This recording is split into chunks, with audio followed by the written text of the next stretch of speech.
Tantor Audio, a division of Recorded Books, presents Into the Cauldron by Lee Jackson. Narrated by Charlie Thurston. Prologue.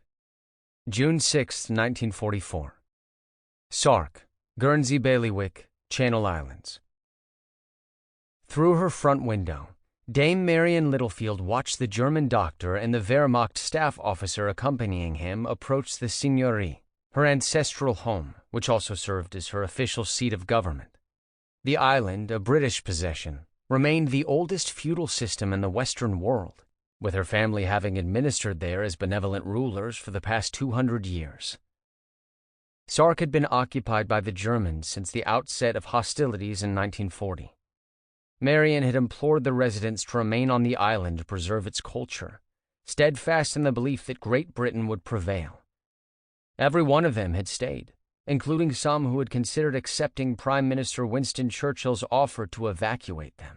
Since then, the entire population had suffered under the German regime's occupation that regimented their lives, imposed curfews, strung barbed wire along the coastline and around their fields, restricted their fishermen, reduced food and ordinary supplies necessary to live, and in every way obliterated the islanders' customary quality of life. The people suffering evolved into Marian's sense of guilt for convincing them to stay. They continued to support her for the way she held against German officialdom, and her obstinacy garnered her a measure of German respect. Owing to the Guernsey bailiwick status as the only British soil that the Germans occupied, and thus its propaganda value, Berlin was careful in its handling of the islands, including Sark, and of Marian and her family members. She exploited that caution on behalf of her people, whom she considered to be friends. She had just finished her breakfast of fried mashed potatoes and ersatz coffee, less than satisfying but the most readily available current sources of early morning sustenance, when the doctor and his escort appeared. She went immediately into her library and listened as her two white poodles barked their alarm. Moments later, her housekeeper escorted the two men into the book-lined room. Marian was aware that the escort, a Wehrmacht officer, was sent along to spy on the doctor. Since the beginning of the occupation, she had known a series of German army doctors who administered to the island's ill and infirm, and all of them had been nice men, dedicated to their practice. Each had, on occasion, dropped pieces of information pertinent to the war that she might find useful. Each time one did so, she required the officer escort to leave the room, ostensibly out of concern for patient privacy so that the doctor could discuss confidential matters with Dame Marian. This morning, as soon as the two were shown into the library, the doctor dismissed his escort. Waiting until the door was closed, he indicated the need for quiet with a finger to his mouth, then took Marian's elbow and nudged her to the farthest corner. "I have news," he whispered. "The Allies invaded France at Normandy." His eyes widened for emphasis. "This morning." Before Marian could act startled or thank him, he said loudly enough to be heard at least in muffled tones beyond the door, "About this patient, Mrs." Marian smiled obliquely.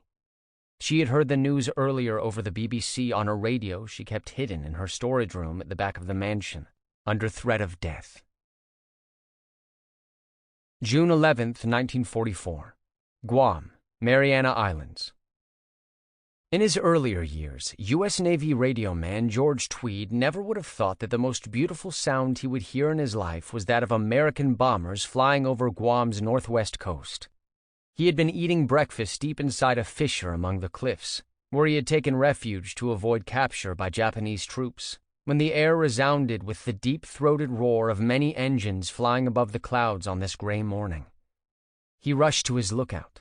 The plane's steady drone sent a comforting thrill through him, such that he had to steady himself to keep from falling down the 300-foot cliff onto the wave-drenched rocks below.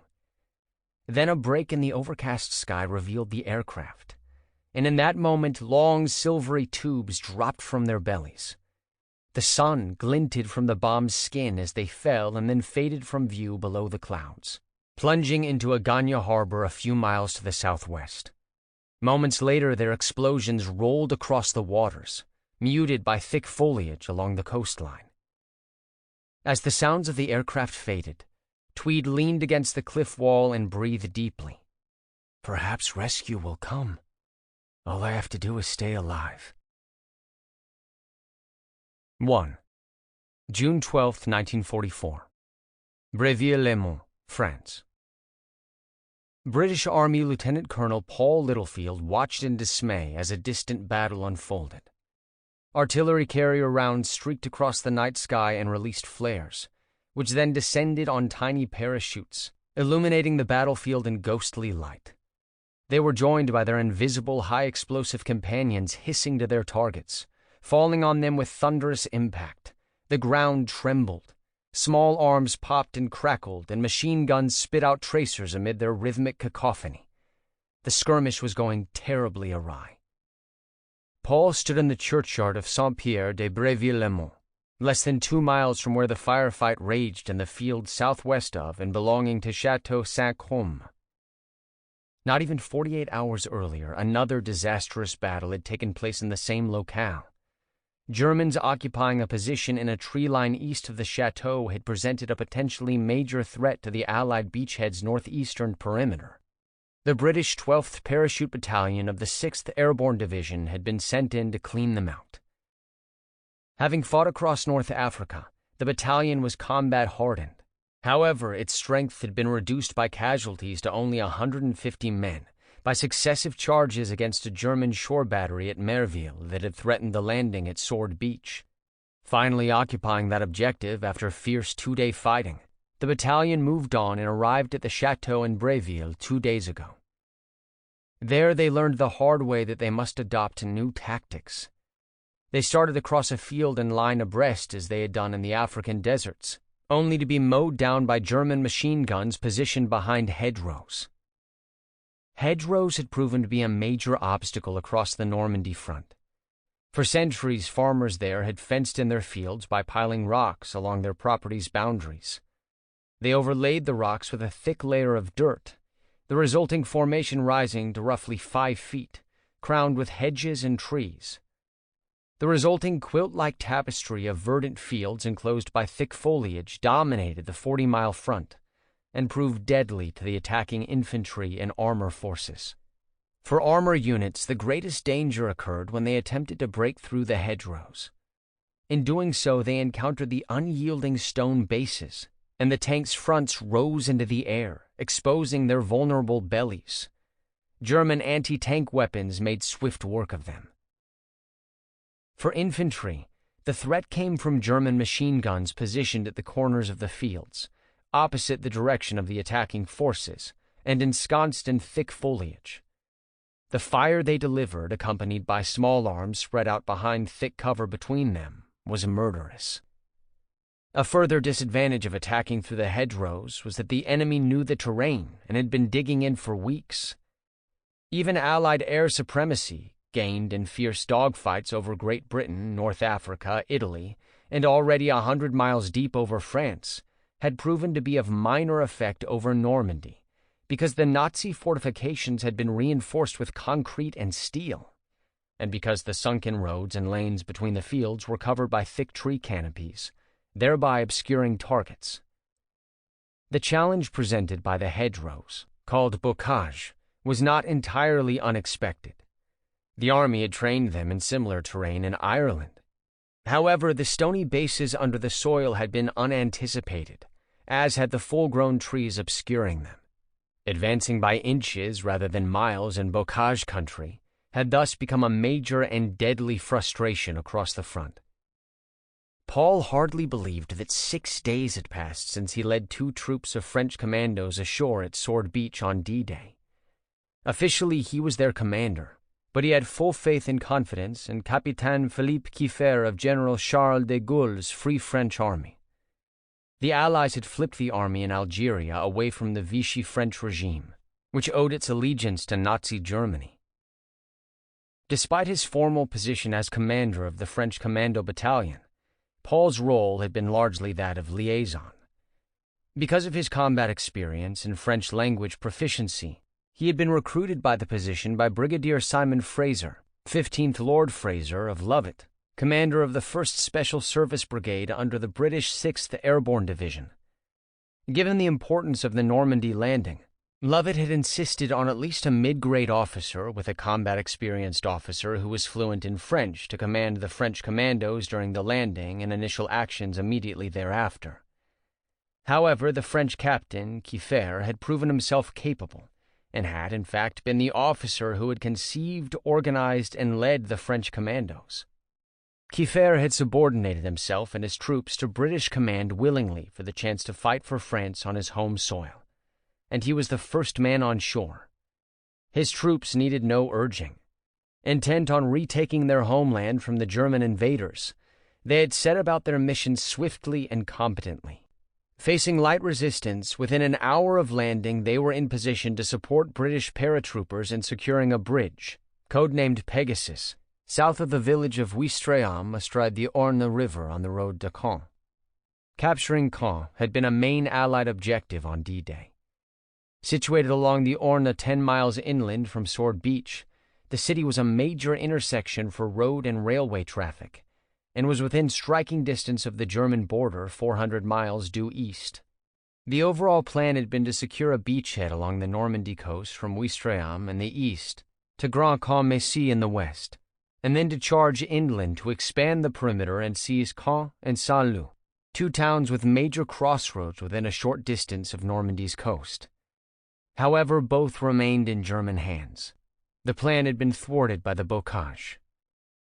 The Germans had put up stiff resistance, but initially their forces had been deployed in other areas in reaction to Allied deception operations intended to draw enemy units away from Normandy's beaches and the amphibious landing.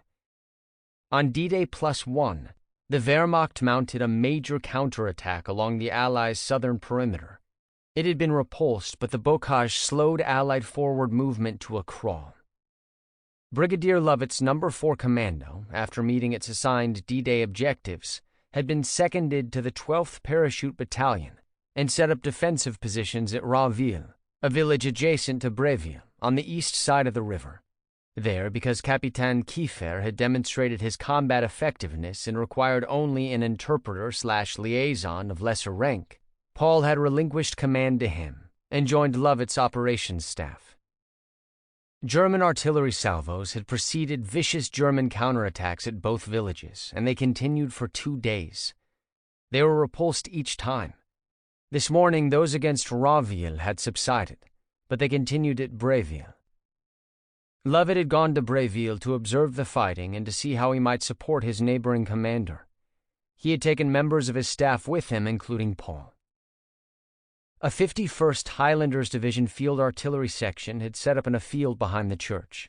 The reports from their guns were loud, and their reverberations shook the ground.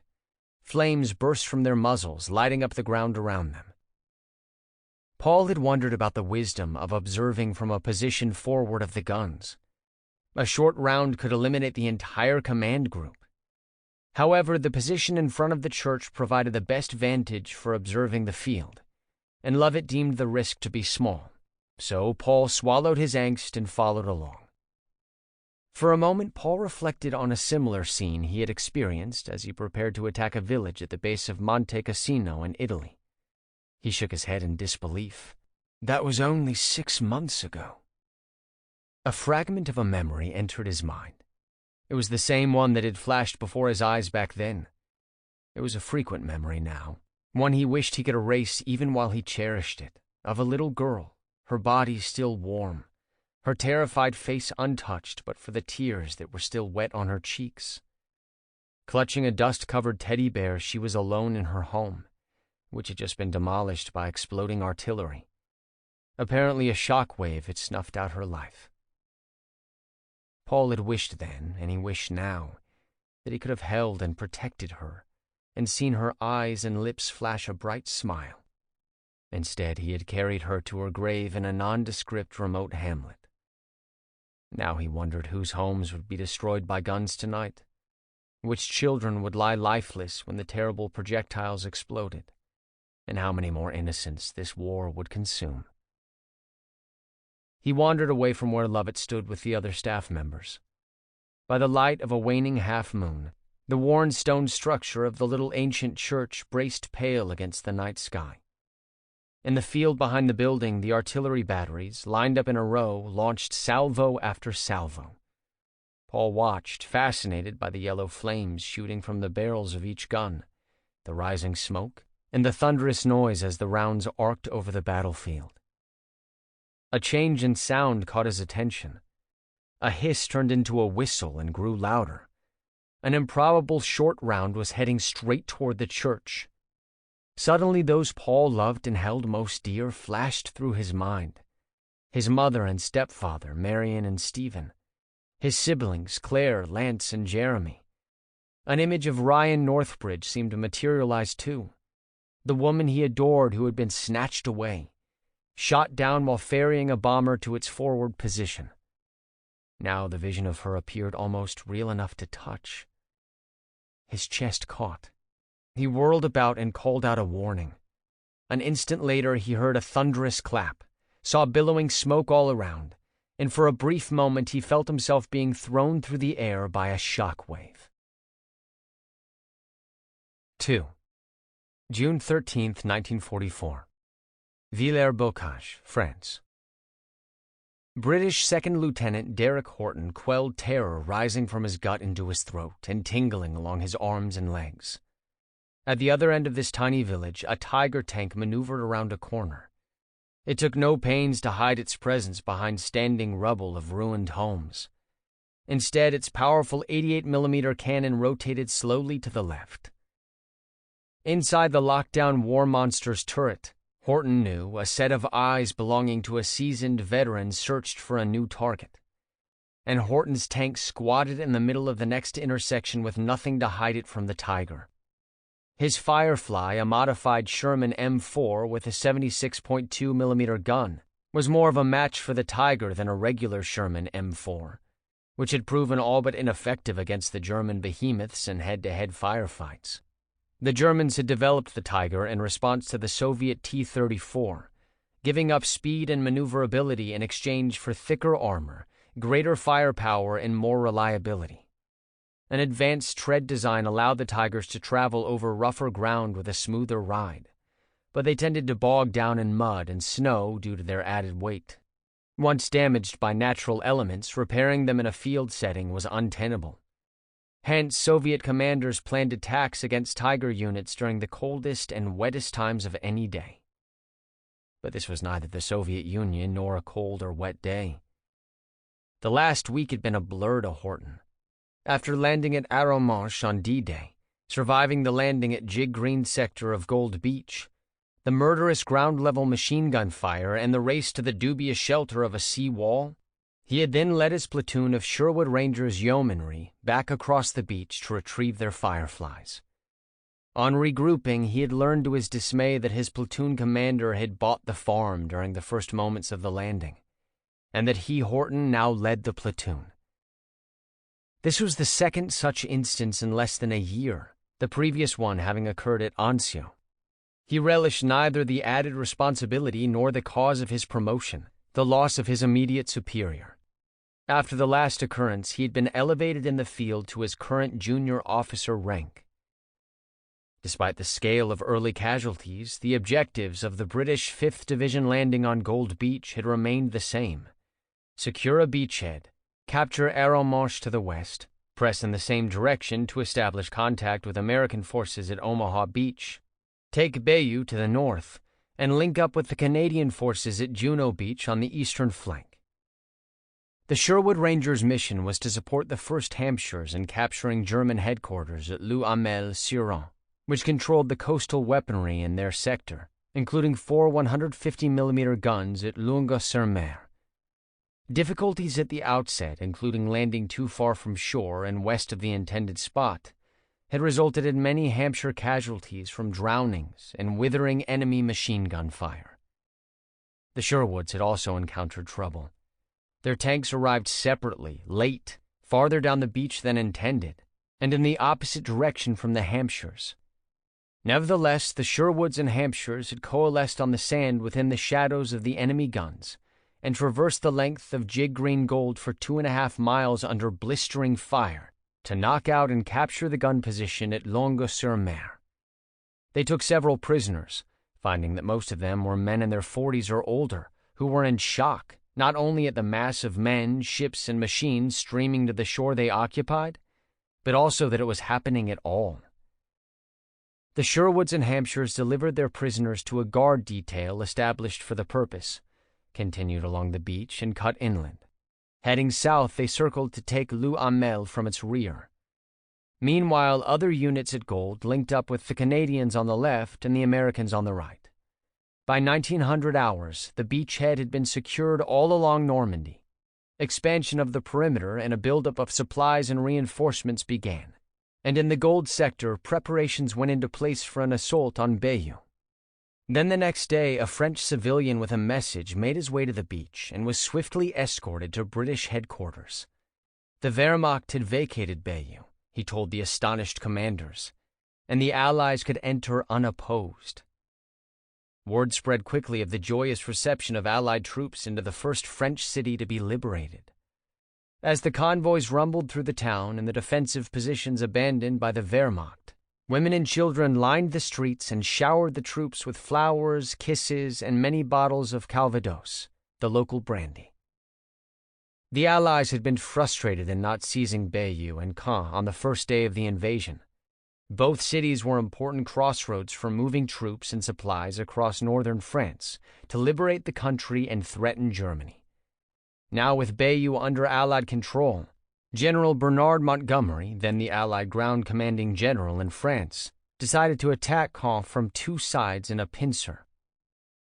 An unexpected quiet fell over the Allied front south of Bayeux, even as British and Canadian divisions continued fierce combat on the left flank, and as the U.S. First Army under General Omar Bradley fought to liberate Cherbourg within the Cotentin Peninsula on the right.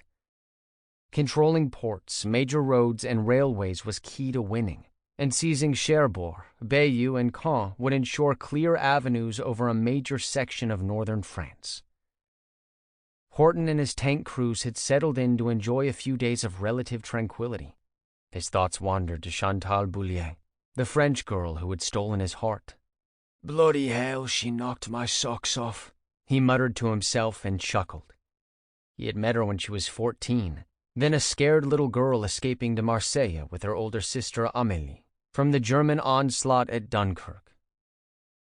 Only 3.5 years older than Chantal, Horton had seen her in Marseille. Because his mother was French and took pains to make sure that her son spoke the language fluently, after his escape to England, he had been inserted back into France by MI9 to support a French resistance organization, codenamed Alliance, in helping downed airmen and escaped POWs evade recapture. Chantal and Amélie had been taken under the wing of Madame Madeleine Fourcade, who had founded and led the group. Alliance's reach had grown countrywide. Chantal's infatuation with Horton was immediate and intense. In contrast, Horton viewed Chantal as a little sister, and was therefore annoyed and embarrassed by her attentions. He had tolerated them because the sister's mother had died several years earlier, and at the war's start they had lost their father and home during German operations at Dunkirk. Chantal had since grown into a beautiful young woman. Petite, with auburn hair and honey-colored eyes, she looked like Amélie's twin, regardless of 6 years between them. Both had become fierce resistance operatives, even having been trained in spycraft in England. Chantal's affection for Horton had not diminished over the years, and when he saw her again after a separation of several months, she kissed him. He remembered the warmth that shot through him. Her kiss had been passionate and spontaneous.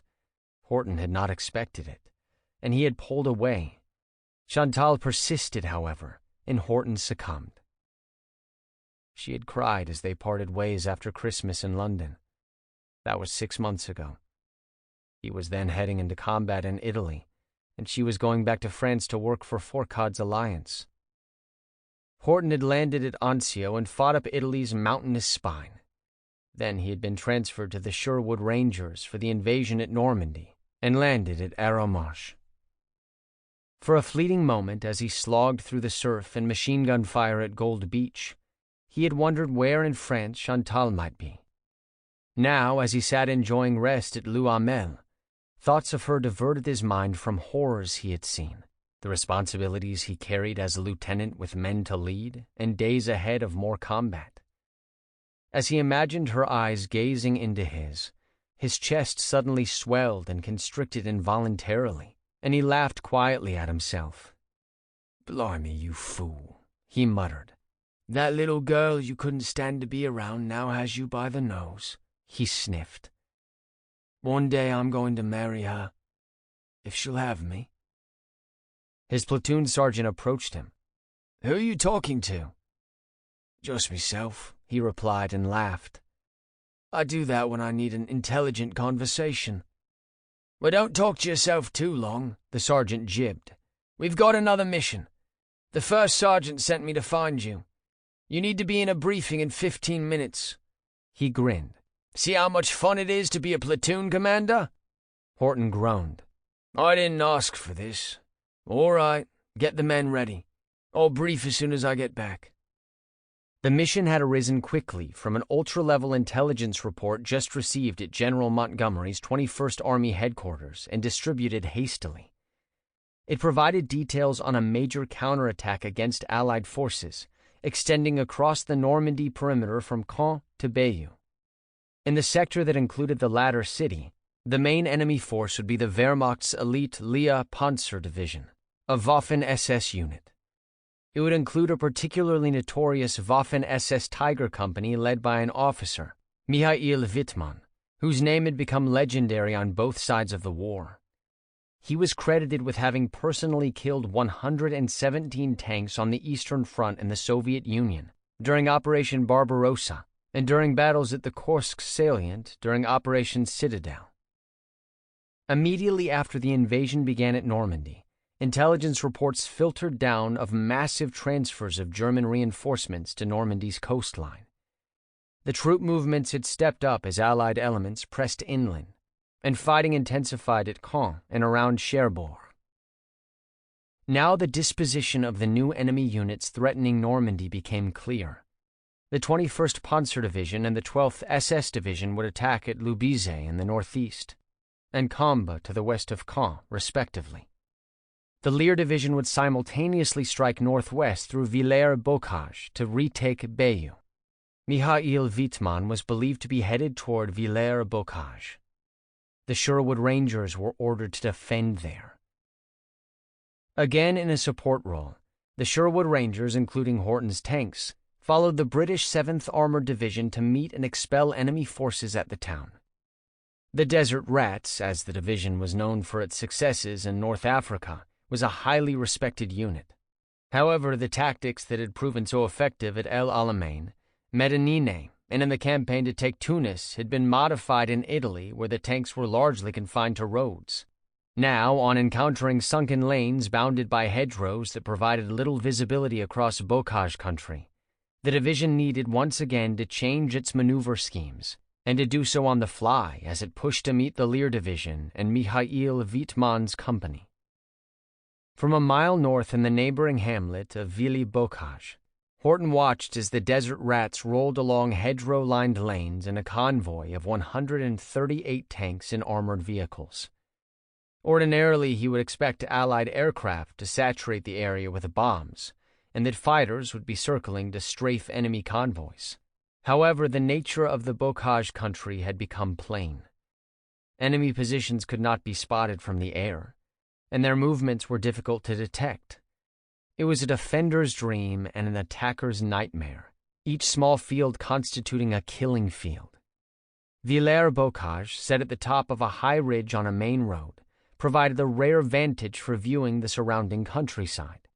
From there, Horton glimpsed reflections of the sun on 7th Division vehicles at infrequent breaks among the foliage as the convoy climbed the hill into the town. Time passed. Reports from Villers-Bocage indicated that the 7th Division had found it empty of German troops. They had spread to both ends and the breadth of the town with no contact. As had happened in Bayeux, townspeople came onto the streets and met their liberators with flowers and calvados.